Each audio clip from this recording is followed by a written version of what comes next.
peux y aller. Ok, donc bonjour. Donc moi aujourd'hui je vais vous parler de GPU et de virtualisation. En fait à la base je cherchais un truc rigolo à faire au niveau de la virtualisation et un truc qui manque. Un truc qui manque pas mal en virtualisation libre en tout cas, c'est d'avoir de l'accélération 3D dans sa machine. Donc là, vais vous présenter donc le début des choses que j'ai commencé à trouver. À savoir que j'ai commencé à fouiller pour essayer de me raccrocher à un projet qui existait déjà. En pratique, j'ai pas encore touché à un bout de code parce que je suis encore en train d'essayer de comprendre comment marche justement toute cette stack graphique et le bordel que c'est dedans. Donc je vais essayer de vous expliquer ça, histoire de mettre un peu plus de lumière sur cette chose. Voilà. Donc déjà, euh, le but du jeu, c'est quoi hein? C'est d'essayer d'avoir donc de la 3D dans une VM. Pourquoi c'est simple? Parce qu'on veut déjà, enfin comme tout le monde, on veut pouvoir jouer à Quake. C'était déjà à la base le truc de pourquoi on a voulu avoir de l'OpenGL au final dans X. Ça restera toujours la même chose. Accessoirement, ça sert à d'autres choses. Hein. On a de plus en plus besoin d'avoir de l'accélération 3D dans les applications. Enfin voilà. Le but du jeu, c'est d'essayer de faire ça de manière à peu près portable et tant qu'à faire, de manière à peu près sécurisée. On va revenir un tout petit peu là-dessus sur la fin. En fait. Voilà. Donc, comment je vais vous présenter ça? Je vais commencer par vous expliquer de loin à quoi ça ressemble une carte graphique. Comment est-ce qu'on fait au final pour essayer d'amener quelque chose sur l'écran. Ensuite, en 2 secondes, qu'est-ce que c'est qu'une machine virtuelle pour ceux qui auraient oublié? Qu'est-ce que c'est qu'un device virtualisé et qu'est-ce qu'on va pouvoir faire justement, mettre en place pour pouvoir essayer justement d'avoir cette 3D dans notre VM.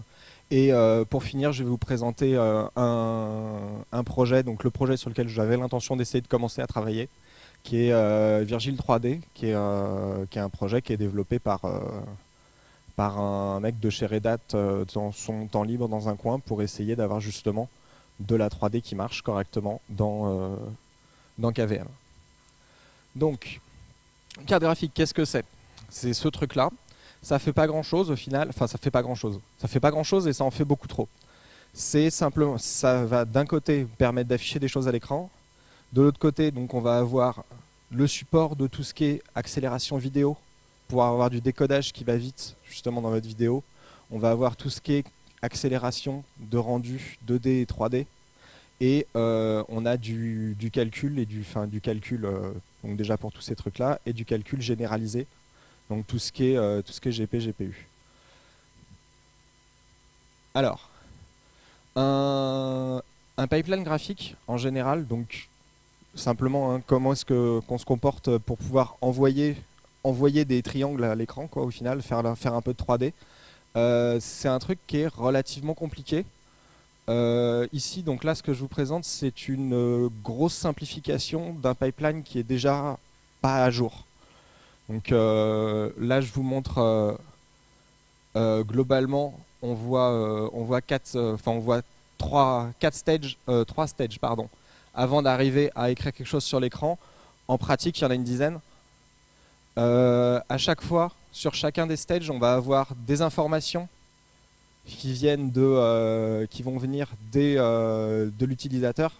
Donc ça, c'est des buffers de data, hein, c'est vos triangles au final.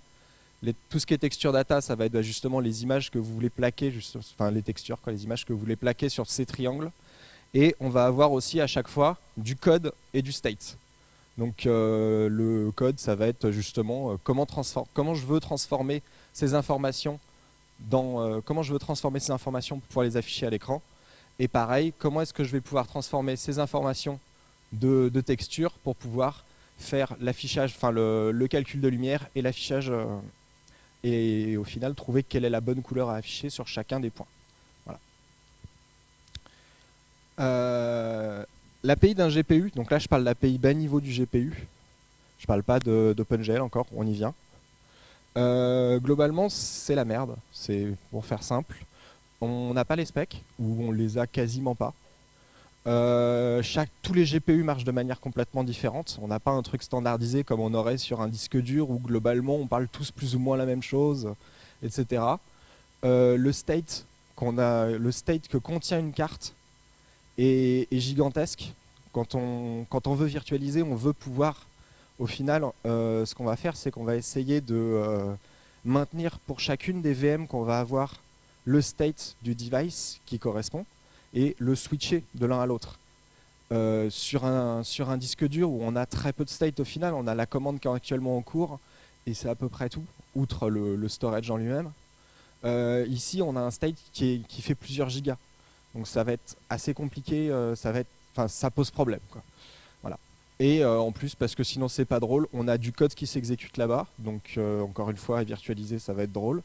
Et on a des requêtes DMA qui nous arrangent pas toujours nécessairement et qui dans ce cas-là précisément sont pas des requêtes très simples. On a un partage, selon les cartes, on va avoir des partages entre la mémoire principale, la mémoire vidéo. On va avoir certains trucs qui vont être mappés les uns entre les autres. On va avoir de la mémoire principale qui va être volée par la carte sur la mémoire vidéo. Enfin, pour être utilisé en tant que mémoire vidéo. C'est tout un bordel d'API, et donc tous ces trucs-là qu'il va falloir justement reproduire dans la VM, ou du moins s'arranger pour pouvoir fournir un équivalent. Donc, maintenant, la stack graphique. Alors, sur la stack graphique, ici, je ne vous parle pas de X. Enfin, je parle de choses qui sont dans X, mais au final, je ne parle pas de X11. Donc X11, Xorg, etc. Donc le serveur graphique que vous avez classiquement sur votre machine. En 2 mots, on a une API pour discuter avec lui. Et lui, derrière, tout en bas, il va avoir un driver pour pouvoir afficher des choses à l'écran. Je ne parle pas du tout de cette partie-là. Je parle de la partie dans le cadre où on est justement en train d'essayer de faire de la 3D. Donc dans le cas où on va parler plus ou moins directement avec Mesa. Enfin, en tout cas sous Linux. Donc, en overview, qu'est-ce qu'on va avoir? On va avoir notre application qui va parler, donc via une API que vous connaissez globalement, OpenGL ou autre, mais pour faire simple, OpenGL, qui va parler à Mesa. Mesa derrière est découpé globalement en 2 grandes parties. On va avoir 2 grands types de drivers. On va avoir d'un côté les drivers qui sont dits Mesa classiques. De l'autre côté, on a un nouveau truc, quelque chose de un peu plus récent, dont je reparlerai un peu plus en détail, qui s'appelle Gallium, qui est une nouvelle API pour spécifier des implémentations de drivers en final. Voilà. Donc tout ça là, ça reste en userland. En kernel, on va avoir globalement 2 choses. On va avoir d'un côté DRM, de l'autre côté KMS. De l'autre côté, KMS est dans DRM en fait, mais pour simplifier, je vous le montre comme si c'était séparé. DRM qui s'occupe de l'API bas niveau de la carte, et c'est cette partie-là, donc justement dans le kernel, qui va elle s'occuper de faire vraiment les requêtes sur la carte. KMS permet de gérer tout ce qui va gérer plutôt tout ce qui est du côté du mode setting. Donc à savoir manipuler l'écran lui-même, donc pouvoir lui préciser la résolution, quels sont les buffers que je veux effectivement afficher à l'écran, tout ce genre de choses. Entre les deux, on a un truc qui s'appelle libdrm, qui est une petite lib d'abstraction qui essaye de rendre DRM à peu près sane pour le truc d'au-dessus.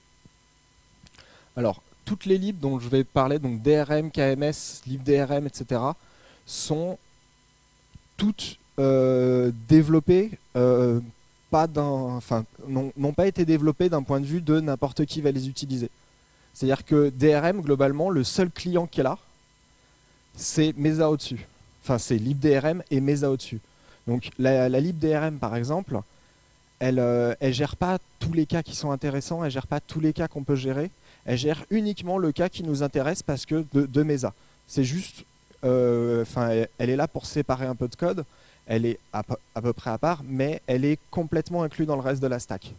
Au final, on peut plutôt, ce qu'il faut plutôt considérer en fait, c'est pas j'ai DRM et après par-dessus potentiellement j'ai Mesa, comme ce qu'on pourrait avoir classiquement, le driver puis des libs qui s'en servent.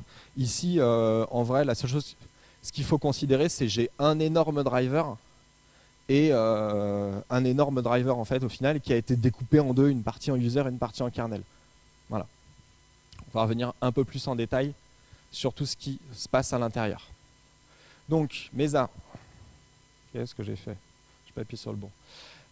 Mesa, donc Mesa est fournit déjà les API haut niveau. Donc les API haut niveau, c'est celles que vous utilisez, enfin c'est celles qu'on utilise de base tous les jours ou presque. C'est l'API pour programmer. Donc OpenGL, OpenGLES, je ne vous les présente pas, a priori vous savez ce que c'est. On a toutes les API d'accélération vidéo. Il y en a, là j'en ai cité 3, il y en a je ne sais pas combien. C'est tous ces API qui permettent de faire de l'encodage, décodage rapide. Donc ça va être les choses qui vont être utilisées après plus haut par des libs comme GStreamer, comme VLC, tout ce genre de choses. Donc Mesa, comme d'habitude, il dépend des devices, c'est-à-dire qu'on va avoir une implem ou presque par device. Et donc comme ce que je disais, on a deux parties, donc Mesa classique d'un côté et tout ce qui est Gallium 3D. Mesa classique, c'est un gros binaire par device qui va fournir uniquement OpenGL. C'est ce qu'on va retrouver sur, par exemple, l'implémentation des drivers Intel. La plupart des vieilles cartes sont... Enfin, des vieilles cartes. Les vieilles cartes utilisent ça et les drivers qui sont là depuis longtemps, globalement, restent à utiliser ça plutôt que d'avoir switché sur des nouvelles API. Pour des questions de ça a été dur à écrire la première fois, il n'y a pas vraiment de raison de réécrire un truc qui marche déjà. Voilà. Donc Gallium, donc c'est censé être la nouvelle architecture pour écrire des devices graphiques. L'idée c'est de séparer en fait en plusieurs parties le rendu, en plusieurs parties les différentes étapes dont on a besoin pour faire le rendu. En vrai, au final, pour simplifier, le travail de Mesa, c'est globalement équivalent à un travail de compilateur. C'est-à-dire que d'un côté, on nous parle avec une API. Donc sur un compilateur, ça va être un langage, mais ça revient au même. On parle avec une API, c'est OpenGL. Et le rôle de Mesa, c'est de traduire ce truc-là dans tout un tas d'API différentes qui sont le langage et l'API de la carte graphique en elle-même. Donc au final, on est sur globalement le même genre de choses que travailler sur un compilateur, à savoir j'ai un langage source, j'ai un langage cible, je peux avoir n langages source, n langages cible, n target de compilation. Et là, le truc est au final la même chose.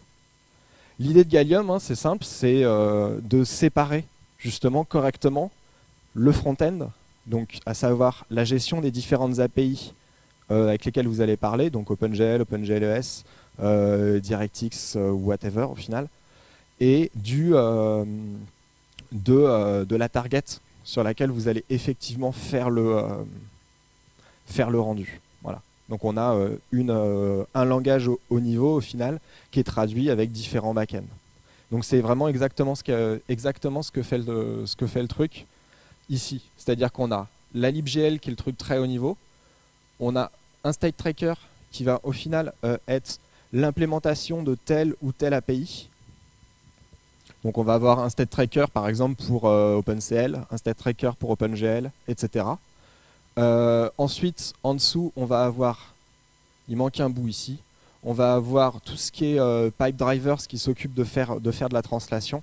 Et au final, en bas, les drivers, le driver hardware et le Win6 qui est la gestion pour se raccrocher aux ressources par rapport au reste de la stack de 2x, en fait.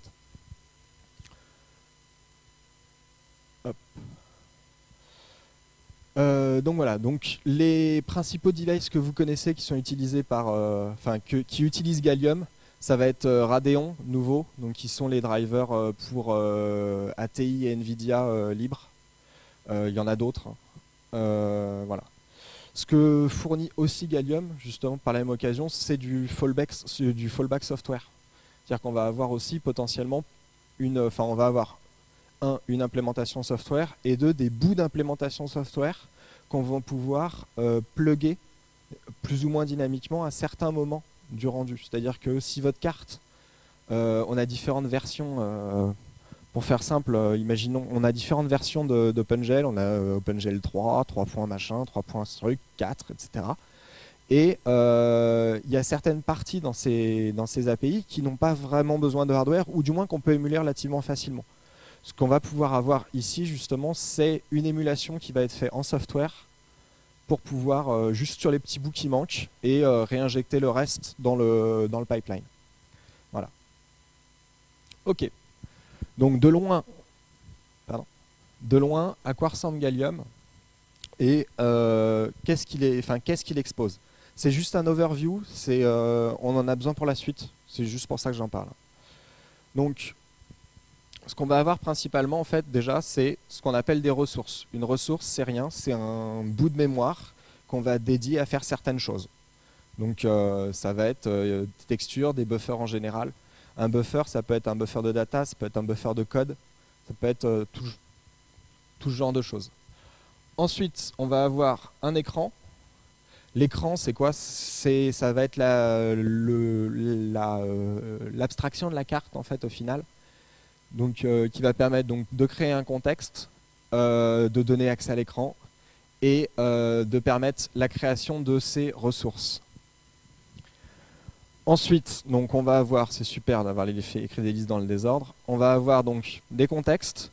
Mon contexte, c'est quand je suis en train de dessiner quelque chose en 3D, je vais envoyer effectivement du code, des datas type vertex, histoire d'avoir des triangles, des datas textures, histoire d'avoir des pixels colorés à l'écran. Et je vais avoir tout un tas d'autres informations que je vais devoir maintenir et garder pour un rendu donné. Donc toutes ces informations-là, elles sont dans le contexte. On a aussi la liste, dans un contexte, on a aussi toutes les ressources qui sont actuellement utilisées et actuellement attachées à cette carte. Voilà. Après, les deux dernières choses qui nous restent, c'est Surface et Sampler View, qui sont des trucs assez bizarres. Au final, c'est des ressources, comme les autres, sauf que ça va être, donc une surface, ça va être une ressource qui va pouvoir être bindée en tant que frame buffer. Ça va être une ressource qui va être dans laquelle on va pouvoir écrire, en fait, au final. Donc tout ce qui va être déjà votre back buffer, simplement, dans lequel vous écrivez.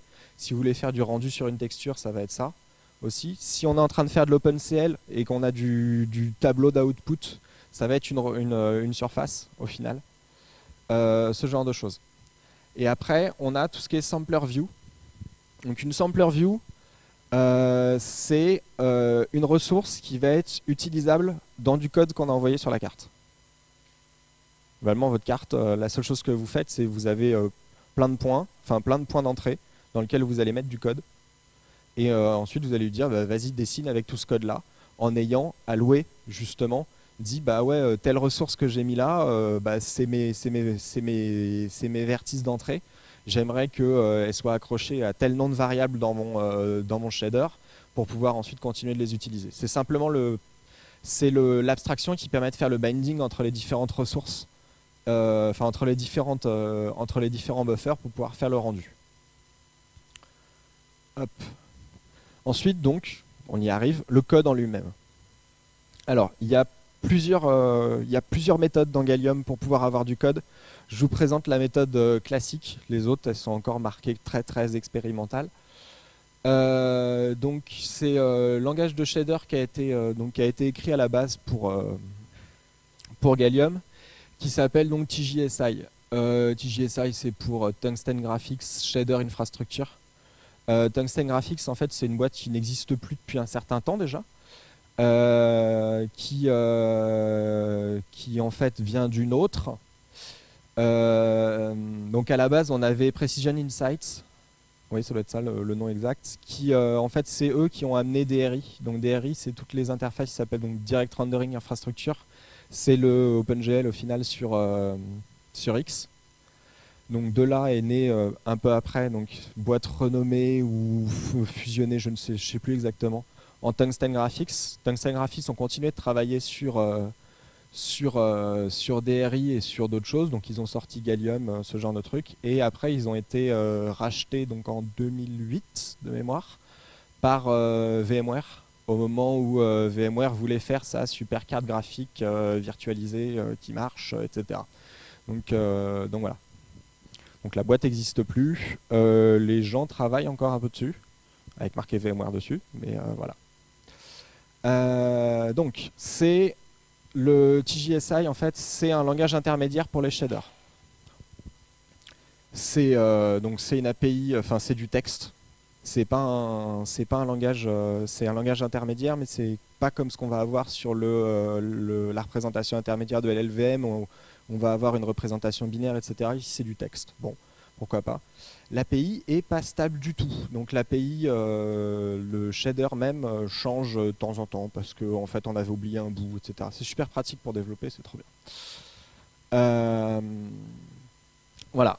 Donc l'idée de ces représentations intermédiaires, elle est simple. C'est Mesa au-dessus, donc tout le state tracker va arriver prendre du GLSL, donc le langage d'OpenGL, prendre du GLSL, le traduire en TJSI, et ensuite, plus loin, le TJSI va être à nouveau traduit dans un langage supportable par la carte. Voilà. Il y a d'autres approches qui consistent à utiliser, il y a des backends LLVM qui commencent à sortir, etc., pour pouvoir avoir du support des différentes cartes et avoir, on a un front-end de mémoire qui marchote pour GLSL et donc pouvoir essayer d'avoir un compilateur qui travaille justement avec LLVM pour son truc. Mais c'est encore assez expérimental. Voilà. Donc, à quoi ça ressemble de loin? Donc, c'est plus ou moins un assembleur. Donc ici, donc on déclare ici c'est un vertex shader. C'est un vertex shader qui fait pas grand chose d'intéressant. Pour la bonne et simple raison, c'est dur d'arriver, et à moins de l'écrire soi-même, c'est assez dur d'arriver de trouver un truc, trouver rien qu'un compilateur qui vous output ça sans être en train d'arriver et d'aller hooker dans Gallium pour récupérer les trucs. C'est pas facile de le retrouver un output facile comme ça. Donc ça c'est un test en fait. C'est un des tests de Gallium. C'est un truc magique, c'est une addition. Donc on va avoir des déclarations. Donc les déclarations, ça va être donc ici, on a déclaré une variable d'input, elle est absolument pas typée, c'est pas grave. Une variable d'input, donc sur la première variable. Une deuxième. Ensuite, on va avoir des variables d'output. Ici, on leur a donné une sémantique. Donc ces sémantiques, elles sont réutilisées après derrière pour la carte. On déclare un immédiat. Donc ici, a priori, on voit que c'est un vecteur 4. On a 4 composantes. Donc on les additionne. C'est relativement lisible hein, comme truc. On a des opérations bas niveau comme ça, mais on a des opérations qui peuvent être beaucoup plus haut niveau. Genre on a eu une instruction qui permet de faire vas-y, fais-moi le calcul de lumière en prenant 3 ou 4 vecteurs en paramètres et réponds-moi quelle est la couleur du pixel. Voilà. Ok. Donc maintenant il nous manque quand même un truc. On a Mesa, c'est bien. On arrive à dessiner de la 3D, etc. Comment on l'instancie? Parce que c'est cool, je peux faire de la 3D, etc. dans un contexte, mais comment je le crée, comment je le rattache à une fenêtre aussi, ce contexte. Tout ça, c'est des choses qui sont absolument pas décrites dans OpenGL en lui-même. L'aspect dans l'idée d'être portable, en fait, n'a pas de tout ce qui est gestion de fenêtres et tout ce qui est gestion de fenêtres.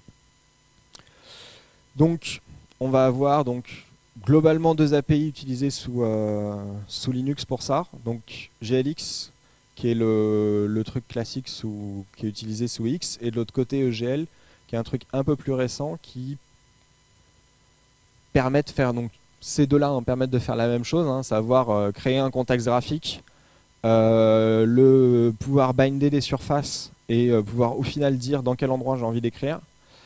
Et donc ils font l'interface entre OpenGL et le reste du système de fenêtrage. GLX, ça marche que pour X. Avant, on avait en fait un pour X, un pour Windows, un pour Mac, un pour machin, etc. À chaque fois, on en avait un différent. C'est un peu chiant. Et donc voilà. EGL a été justement sorti.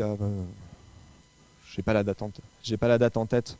Globalement récemment, pour justement permettre d'avoir une abstraction en fait. Donc avoir une API unique qui va avoir différents backends selon le truc. histoire d'éviter d'avoir à se taper une nouvelle API à chaque fois. Celle-là, EGL, permet aussi en plus, et c'est pour ça qu'elle nous intéresse souvent, de faire du rendu offline, sans nécessairement être obligé d'être attaché à une fenêtre. Être attaché à une fenêtre, ça fait chier, dans X particulièrement, parce que ça veut dire qu'on est dans une session authentifiée, lancée par quelqu'un, etc. Si je veux faire, par exemple, du calcul simple et du rendu sur un, mettons que je veux faire de la vidéo, je veux faire de l'encodage vidéo, est-ce que j'ai vraiment envie d'être obligé d'être attaché à un X qui a été lancé sur mon serveur qui fait que de l'encodage vidéo? C'est chiant, ça sert à rien et ça rajoute tout un tas de bordel qui nous importe peu. Donc EGL permet de pallier à ça. Hop, allez, on revient un coup plus bas dans le kernel. Qu'est-ce qui nous permet? Ici, donc DRM, ça va être donc tout ce qui est accès bas niveau GPU. C'est lui qui s'occupe de tout ce qui est KMS et qui va nous exporter justement les primitives du GPU en lui-même. Donc l'allocation de contexte, les fils de commandes que vous allez pouvoir envoyer. Tout ce qui est la gestion de la mémoire vidéo. Donc sur la gestion de la mémoire vidéo, en 2 secondes, il y a peut-être 3 API qui traînent, qui sont toutes identiques mais différentes et qu'on n'utilise jamais la même. Donc c'est pratique. Il n'y en a pas une bien plus que l'autre. Globalement, TTM, c'était celle qui était là depuis relativement longtemps, celle qui est développée par Tungsten Graphics. GEM, c'est celle qui est arrivée plus récemment, qui est censée être un peu plus sane, un peu plus facile à utiliser, qui a été ramenée par Intel. Seul détail, GEM, ça marche que avec des devices qui vont être UMA, donc des devices qui vont piquer de la mémoire principale. Et tandis que l'autre marche dans les 2 cas. Donc de toute manière, on est obligé de se taper les deux, c'est trop bien. Voilà. Ensuite, on a tout ce qui est toutes les problématiques de sharing de buffer.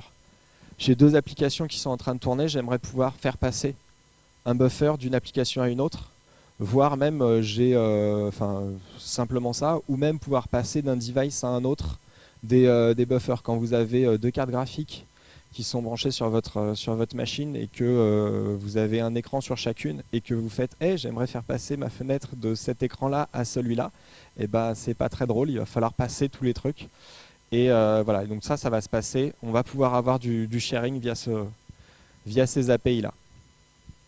Donc on avait GEM qui nous permettait de faire ça.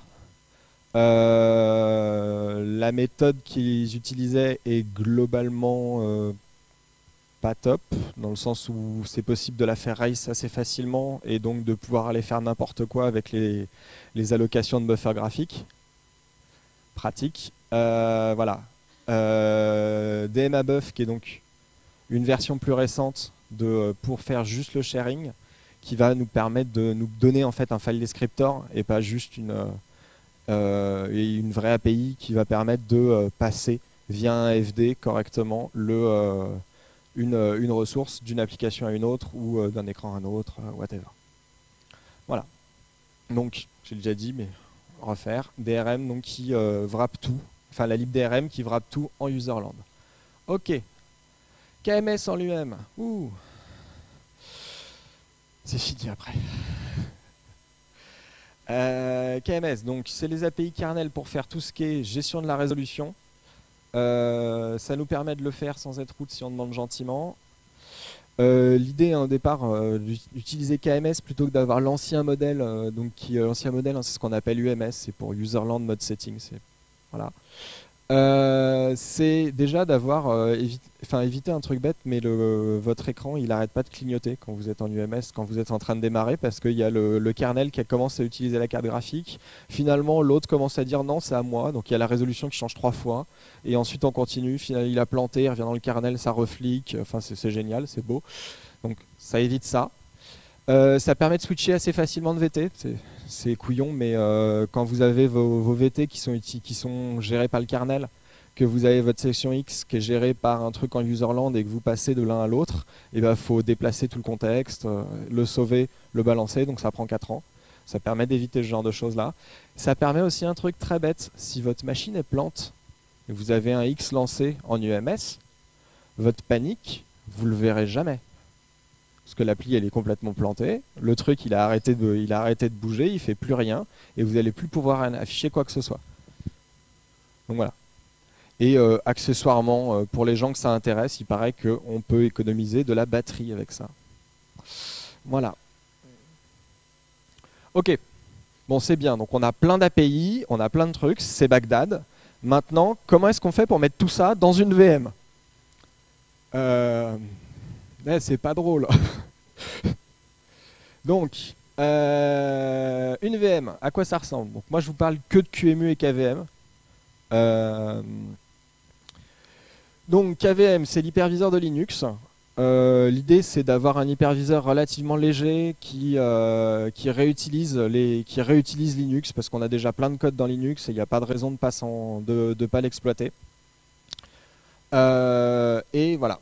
QEMU, dans notre hyperviseur, QEMU, le rôle qu'il va jouer, ça va être la création de VM en utilisant KVM et tout ce qui est émulation de device et de la machine en général. En deux mots, KVM s'occupe de la partie bas niveau, gestion de la VM, scheduling de la VM, etc. Donc tout ce qui est gestion des instructions hardware, voilà.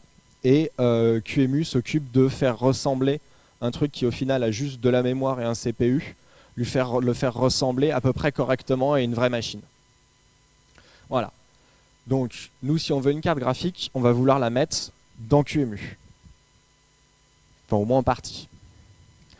Donc dans un cas à peu près classique de device, ce qu'on va vouloir, donc pour faire simple, je ne sais pas si c'est évident pour tout le monde, quand j'ai un device, je ne peux pas le partager entre un device hardware, un vrai, je ne peux pas le donner à plusieurs machines en même temps. On ne peut pas tous l'utiliser en même temps pour des questions existentielles de state, on va avoir du state partagé entre notre kernel et notre device, et simplement on peut juste pas se dire ouais, chacun à notre tour, on va aller l'utiliser, quoi.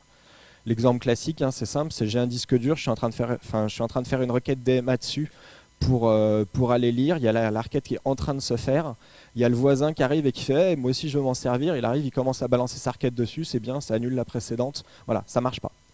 Voilà. Et ça marche pas globalement pour tous les devices. Donc ce qu'on fait dans un cas de virtualisation, c'est qu'on veut quand même pouvoir utiliser tous ces devices, c'est qu'on s'arrange à chaque fois pour avoir une abstraction et un multiplexeur quelque part, pour faire simple. Donc, je vais avoir mon vrai matériel, je vais avoir un multiplexeur, et puis après, pour chacune des VM, je vais avoir un device virtuel que je vais exposer, et un driver après dans ma VM qui va l'utiliser. Voilà. Et donc, une fois qu'on est tous contents comme ça, on a le multiplexeur qui fait ces trucs intelligents pour pouvoir réussir à je te donne la main quand ça a du sens, ça marche. Dans le cas d'un disque dur, dans le cas d'une carte réseau, déjà pour faire simple, j'ai ma vraie carte réseau. Ici, j'ai les cartes réseau virtuelles. Ok, très bien. La carte réseau ici, en fait, au final, derrière, elle va avoir un tap, simplement. Donc un tap, normalement, on vous a dit ça il y a à 14h, à 13h. Au final, c'est une interface virtuelle sur laquelle on peut lire. C'est une interface, comme vos interfaces que vous avez pour vos cartes réseau, sur lequel on va pouvoir avoir une API userland pour pouvoir lire et écrire dessus. Voilà. Donc ici, on va avoir un tab qui est exposé. Ici, on a la vraie carte réseau. Et au milieu, on a un multiplexeur. Alors un multiplexeur de carte réseau, c'est assez compliqué, ça s'appelle un bridge. Voilà. On met tout le monde dans le bridge, c'est cool, on a branché tout le monde sur le même switch, et tout va bien. Donc ça, c'est le genre de cas qui marche bien. Voilà. Bon, ici, bien sûr, on est dans le cas qui ne marche pas du tout. Donc on va essayer. Voilà. Donc, qu'est-ce qu'on a comme choix quand on veut faire un device? On en a plein. On en a plein et on n'en a pas beaucoup. Donc, la première version, c'est de faire un classique, à savoir émuler l'intégralité d'un matériel. Genre, je prends une carte graphique qui me plaît et j'émule l'intégralité de la carte graphique et après, c'est bon. Une fois que j'ai émulé ça, en haut, il a déjà son driver parce que j'ai pris une carte graphique qui était connue. Et ensuite, c'est cool, on peut tout utiliser et tout va bien. Euh, alors, ça se fait, hein, ça se fait. La plupart des VM que vous utilisez, elles font ça. Genre dans QEMU, on en a une super qui fait ça, elle s'appelle Cirrus. C'est une carte VGA parce que de toute manière, émuler quelque chose de plus gros, c'est pas performant. Enfin, c'est trop. Déjà, c'est trop gros en termes d'API. On l'a vu tout à l'heure en 2 secondes. La taille des states est beaucoup trop grosse. Enfin, c'est une API enfin, qui est trop grosse pour émuler. Et surtout, on est sur des cartes qui vont sur des trucs qui vont très vite au final. Enfin, une carte graphique, ça tourne très vite. Aller l'émuler en espérant avoir ne serait-ce qu'un dixième des perfs, c'est de la folie furieuse. Enfin, ça sert à rien, c'est trop compliqué. Donc ça marchera pas. Très bien. Ensuite, de l'autre côté, on a un truc génial.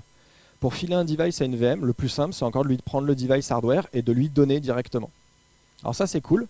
Ça marche plus ou moins bien dans le cas des cartes graphiques. On a toujours plein de problèmes, bon, c'est pas très grave. On a des performances qui sont quasiment celles du natif, hein. On est en train de parler directement à la carte de toute manière. Le seul problème, c'est qu'on n'a pas de partage. Donc une fois que vous avez donné votre carte graphique à votre VM, et ben, elle est pour la VM et c'est fini. Donc j'arrive, j'ai une carte graphique, je la donne à ma VM, j'ai plus d'écran, bon bah voilà. C'est pas vraiment le genre d'utilisation qu'on veut classiquement dans le cas d'une VM. Voilà. Et après, le reste qu'on a entre les deux là, donc c'est tout ce qui est device virtualisé. Alors, les devices virtualisés, ça existe, ça marche très bien. Donc on va le... Non. Qu'est-ce que c'est que ces bêtises? Ouais, voilà. Non, toujours pas. Device virtualisé, ça marche très bien. Le seul truc, c'est donc, encore une fois, dans le cas d'une carte graphique, ça va être compliqué. On a des solutions qui existent pour ça. On sait faire des devices virtuels facilement pour tout ce qui est réseau, disque, les devices classiques. Le seul truc, c'est qu'on n'en a pas vraiment pour des cartes graphiques. Il y a des tentatives, il y en a certains qui marchent très bien. Donc en version qui marche très bien, on a celui donc de VMware qui marche relativement bien, mais encore une fois, c'est celui de VMware. On a d'autres solutions qui existent. Et voilà. Donc là, on va parler un peu des solutions qui existent entre les deux. Et ensuite, on va déjà parler de ça, hein. Donc, les trois solutions qu'on voit qui sont entre le j'émule tout complètement et le je fais du pass-through hardware, c'est ces trois-là. Donc, l'API remoting, avoir un GPU virtuel et essayer de faire du sharing hardware. Toutes ces solutions-là, en fait, hein, c'est simple. Ça va être plus on va proche, donc ici en admettant le hardware sharing, virtual GPU, API remoting et l'émulation. De bas vers le haut, on va aller de moins en moins vite. Et du haut vers le bas, ça va être de moins en moins pratique à utiliser. Voilà. Donc, le hardware sharing, pour faire simple, l'idée c'est d'arriver à multiplexer correctement le hardware pour faire tourner les trois quarts de la carte, enfin les trois quarts des commandes graphiques dans la carte graphique. Donc il y a globalement il y a un produit, un projet. Grid, ça marche très bien, ça fait ça très très bien. C'est des cartes graphiques qui sont développées par monsieur Nvidia. Donc celle-là, c'est cool, on peut réussir à partager correctement la carte à plusieurs. Enfin, c'est pas compliqué, hein, c'est une carte qui est faite pour faire de la virtu. Donc on arrive à partager facilement avec ça. Une carte graphique comme ça, c'est pas réalisable c'est pas utilisable dans un environnement de desktop. Déjà parce que c'est 4 fois le prix du reste de la machine. Et ensuite parce qu'il n'y a pas de sortie vidéo dessus. L'idée, ces trucs-là sont faits pour faire tout ce qui est VDI. À savoir, je veux avoir un environnement desktop loin quelque part et je veux quand même avoir un peu d'accélération graphique. C'est juste pour pouvoir utiliser en remote. Voilà.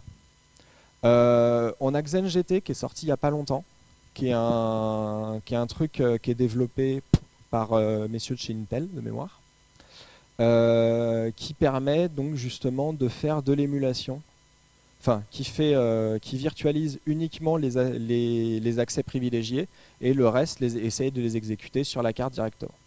Voilà. Alors c'est super, c'est très bien. Il paraît que ça marche. Détail, ça marche que sur Intel. Donc, et que sur Xen aussi. Mais bon, ça, à la limite, c'est pas le plus grave. Et donc voilà.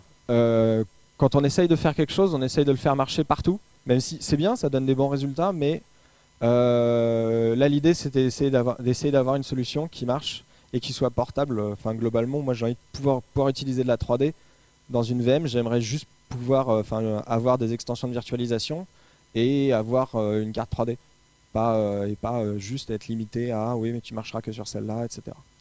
Voilà. Donc, les GPU virtuels, on va y revenir beaucoup trop longuement. Et la solution qui paraît simple et qui a l'air de marcher, souvent, c'est ce qu'on appelle l'API remoting. API remoting, pourquoi j'ai mes couleurs qui sont parties? Bon. L'API remoting, l'idée, en fait, c'est on va pas se casser la tête à faire une carte graphique, c'est trop compliqué. Ce qu'on va faire, c'est qu'on va juste prendre l'API 3D et on va l'envoyer directement dans le host. Donc ce qu'on fait, en fait, c'est qu'on remplace l'API 3D qu'on a normalement, on la remplace par un envoi de RPC, enfin une RPC, vers le host, qui lui a un contexte OpenGL par VM, et va faire le rendu là-dedans, et puis après, va rappeler la fonction et va faire le rendu. Donc ça, c'est une solution qui est pas mal utilisée. Donc VirtualBox fait ça. Ouais, voilà, donc il y en a qui rigolent parce qu'ils savent ce que je vais raconter dans 2 secondes. VirtualBox fait ça, donc c'est cool. C'est dur de faire ça correctement. Et en plus, on a des perfs qui sont globalement... on a des perfs qui sont assez faibles, en fait, au final. Parce que globalement, à chaque fois qu'on va faire un call OpenGL, on va avoir un changement de contexte vers le host pour pouvoir récupérer le truc, interpréter le résultat, re-rendre la main, etc. On a un context switch entre 2 VM à chaque appel à une fonction d'OpenGL. Ou presque. Les appels et les fonctions d'OpenGL, il y en a les 3/4 qui ne sont pas vraiment utiles, qui sont juste mets-moi cette variable-là à cette valeur. Et ensuite, il y a vraiment le vrai call qui sert à quelque chose, et c'est à ce moment-là, normalement, où effectivement on envoie la sauce sur la carte, et avec tout le state qu'on a récupéré précédemment. Donc on a beaucoup de pertes, quoi. Voilà. Et en plus de ça, donc justement, donc là on a vu ça récemment, c'est assez rigolo. C'est dur de faire ça correctement. Les API de RPC, c'est un truc qui sont souvent ratés. Et donc nos amis de chez VirtualBox ont récemment raté très fort. Enfin en tout cas on a vu très fort qu'ils avaient raté. C'est-à-dire qu'on a une vulnérabilité récente justement sur VirtualBox qui permettait de compromettre le host uniquement parce qu'on avait réussi à installer la carte graphique, quoi. Enfin leurs API graphiques. L'idée c'est simple, hein, on a une API de RPC, on en a une qui est faite pour le client, une qui est faite pour le serveur, et le serveur a le droit de faire des choses que le client n'a pas le droit de faire.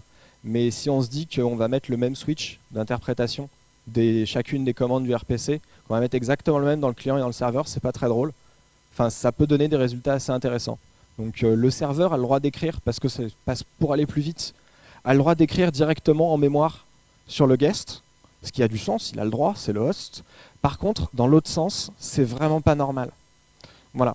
Donc c'est ça qui a été fait justement sur cette API-là. Les bugs qui se résolvent avec un if-def, c'est magique. Voilà. Donc cette solution-là, elle est pas si mal, hein. Elle est pas si mal. On a des perfs qui sont pas top, mais on a déjà des perfs. On arrive à faire tourner Aero, c'est quand même cool. Pas Quake, mais Aero. Seul détail, dès qu'on est obligé de réécrire un redirecteur d'API pour toutes les API qu'on a. Donc OpenGL et toutes ses versions. DirectX si on veut supporter Windows et toutes ces versions, etc. C'est un peu gros. Voilà, et le réécrire là, ici et là-bas. Hein. Et voir avec des problèmes de je veux faire il reste la problématique du c'est bien, je redirige l'API, mais si j'ai pas l'API disponible en dessous, je fais quoi? Genre je fais tourner une VM Windows sur mon Linux. Comment est-ce que je fais pour faire marcher ça? VirtualBox c'est une solution très simple. Hein. Ça marche que sur Windows. Ça règle le problème, mais voilà. Il est quelle heure? Ah bah parfait alors. Euh, Pardon. Donc, émulation de device. L'idée là, donc ça va être d'avoir justement un vrai device virtualisé qui va... ma flèche est mal placée, c'est trop bien. Cette flèche va là, sinon ça n'a pas de sens. Ici, d'avoir donc un GPU qui va vraiment évaluer qui va émuler une partie bas niveau de carte graphique. C'est une carte graphique, globalement, c'est une carte graphique simplifiée. Et qui va en fait envoyer ses requêtes directement dans un dans une partie userland qui va, elle, réutiliser les API qu'on a en dessous pour pouvoir réutiliser les API qu'on a en dessous. L'idée, elle est simple et on va y revenir très très vite. Donc ça, on s'en fout complètement. Voilà, hop. Virgile, donc l'idée, c'est une solution qui fait ça sur KVM. Enfin, c'est un POC qui fait ça sur KVM. Donc l'idée, c'est d'avoir un GPU virtuel basé donc sur les mécanismes classiques de virtualisation de device de QEMU. Ça a été donc développé par Monsieur Herly, donc, qui est un mec de chez Red Hat, donc sur son temps libre.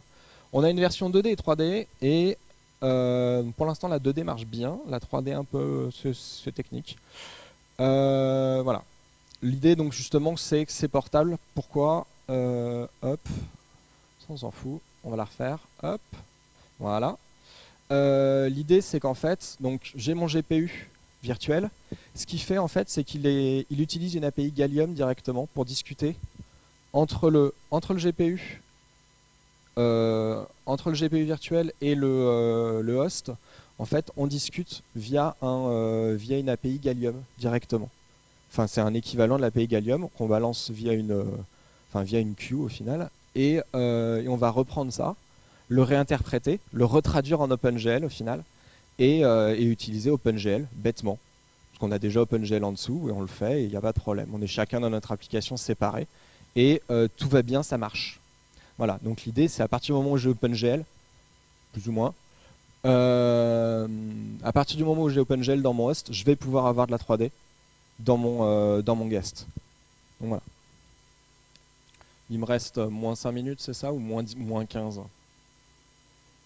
Ouais, c'est ça. Est-ce que vous avez des questions?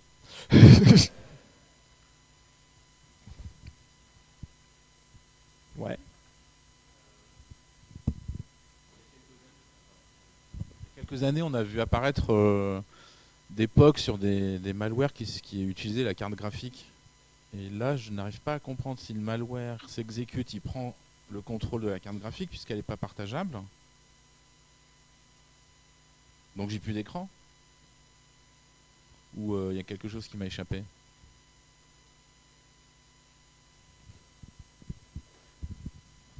Je comprends même pas ta question en fait. J'ai un malware qui utilise la carte graphique. Ok. Donc admettons qu'on a un malware qui utilise la carte graphique. Je vais prendre une supposition. Hein, je vais considérer qu'il utilise ma carte en userland et qu'il l'utilise, par exemple, pour faire un calcul. Bah, il va ouvrir un contexte.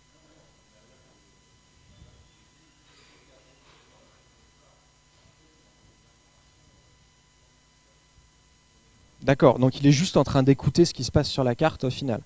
Mais mais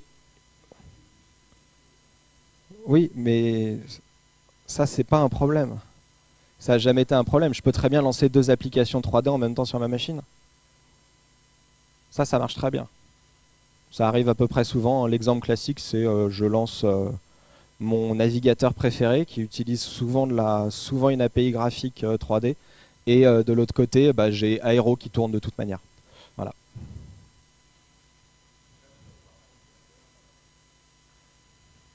Je vois pas le rapport, vraiment.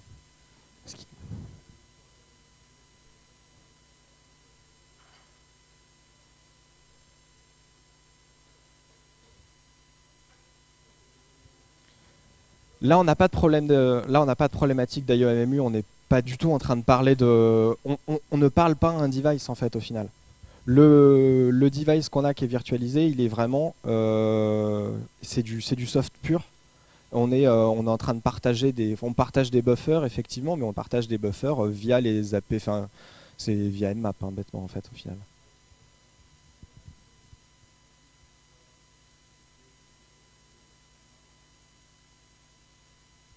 J'ai pas dit ça. Euh, Attends, refais-la moi là.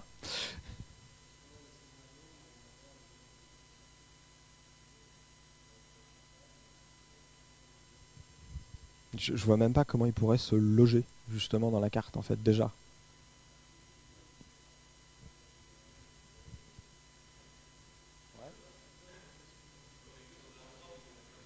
J'ai pas de ROM dans ma carte graphique là. Ma carte virtuelle, j'ai pas de ROM. Ouais, ma carte virtuelle, j'ai pas de ROM, j'ai rien du tout, hein. Et puis même si j'avais une ROM, enfin c'est à la limite si tu peux réécrire non, la ROM non. Mais il y a du code qui s'exécute, oui effectivement c'est du code, mais c'est du code qui est relativement restreint, qui est globalement exécuté. Enfin, après oui potentiellement on peut, hein, c'est comme d'habitude, hein, mais là je peux vraiment pas faire une réponse intelligente.